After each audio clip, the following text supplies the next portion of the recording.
Hey everyone, Mike here at New Beginnings Austin. I'm going to share with you guys a condensed version of the teaching I did on Sunday. It's a pretty short one, but I feel like it was good. So last week, I was praying about what to teach on or share on, and the Lord posed this question to me: why do we need God? And I was like, Lord, that's a good topic.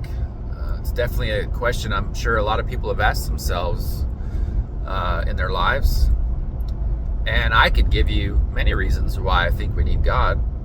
His love, we need His love. We need His salvation. We need His forgiveness. We need His mercy. We need His wisdom. We need His power. All kind of stuff. But I asked God, well, why? Why, God? Why do we need you? And He gave me a verse. The verse... at first I was like, that's interesting, God. But I thought about it and I said, man, that's actually a really good verse for this question, because the verse will address everybody, whether you're saved, unsaved, or on the fence. Or let me posit that differently. Whether you believe in Jesus as your Lord and Savior or not, or you're on the fence. And it deals with everyone in the sense that it deals with our decisions, because we are a product of all the decisions that we have made in our life. And sometimes we're a product of decisions that other people have made, like our parents. So the verse is Proverbs 14, verse 12. There is a way that seems right to a man, but its end is death. Interesting verse, right? Why do we need God? And so I'll break down the verse for you. There is a way. That word way in Hebrew means road or journey. And then the next part is that seems right. And so that word means it seems straight or appears to be straight to a man. So there is a road that looks straight, that appears to be straight. But its way, that road, ends in death. I don't need to explain that one. And that's life. We as humans, God gave us free will, and we have the choice to choose for ourselves. Life is full of choices. Every day we make choices. Should I go to work? Should I not go to work? Should I eat this food? Should I not eat this food? Should I date this person? Not date this person? Etc., etc. And oftentimes, we make these decisions without asking God, without acknowledging God. So we look at the decision and we look at that fork in the road. Should I go left or should I go right? And we look at that fork and we're like, well, this path seems better. Seems more advantageous to me. It looks straighter than the other one. But we don't know, because we're finite. We don't know everything like God does. And so we make that decision, and oftentimes those decisions end in destruction, because there's things that we didn't see. There's crooked paths in that what we thought was a straight road that are not good. We didn't foresee those things, and ends up being a really bad thing. I really shouldn't have dated that girl or guy. I really shouldn't have taken that job.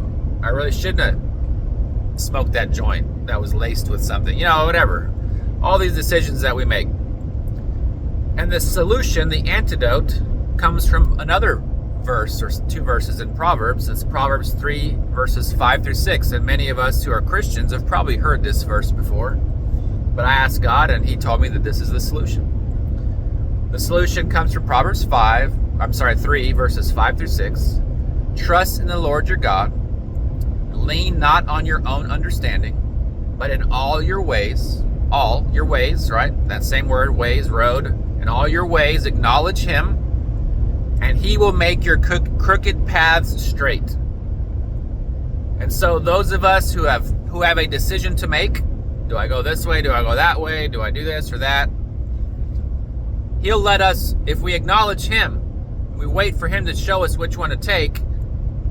Whatever that road looks like, that road that He tells us to go on can look crooked, can look messed up, but He will make that path straight. He can do it. And then there's those of us that have already made decisions, and we're kind of like in the middle of that storm or in the middle of that crooked path, And we really need God to help us to make that crooked path straight. And I feel like he will do that too. That verse, I think, addresses that as well. If you stop where you are and you ask God to forgive you and you acknowledge him, you lean on him and not on yourself, he will make whatever crooked path you're on straight. And so, church, and to those who don't believe, you need God. I need God. We all need God. And most of all, we need God to make decisions for us. He is the perfect master. He is the perfect God. He knows the end from the beginning. And if we will just acknowledge him, if we will just trust him, you'll be surprised at what he can get you out of. You'll be surprised at what adventure, what journey he'll take you down. It'll blow your mind. So if you don't know God, just ask God to reveal himself to you. Say, God, I don't know you. I didn't grow up with you. It's hard for me to believe you, but Lord, help me believe. When I read the Bible, Lord, teach me, show me what it says, because I don't understand it. God, I believe in you. Be honest with God. He honors honesty. He'll bless you for your honesty. And those of us that do know God, it's time to start acknowledging him in all of our ways. And he will bless you. That road he takes you down may not look very straight, but if you trust him, he'll make those crooked paths straight. And it's always a blessing. You're living with someone right now, and you're not married, and you're doing things you shouldn't be doing, and you realize that God's been checking you on that. And he's kind of telling you to leave. And that looks scary because you need that person's money and blah, blah, blah, blah, blah.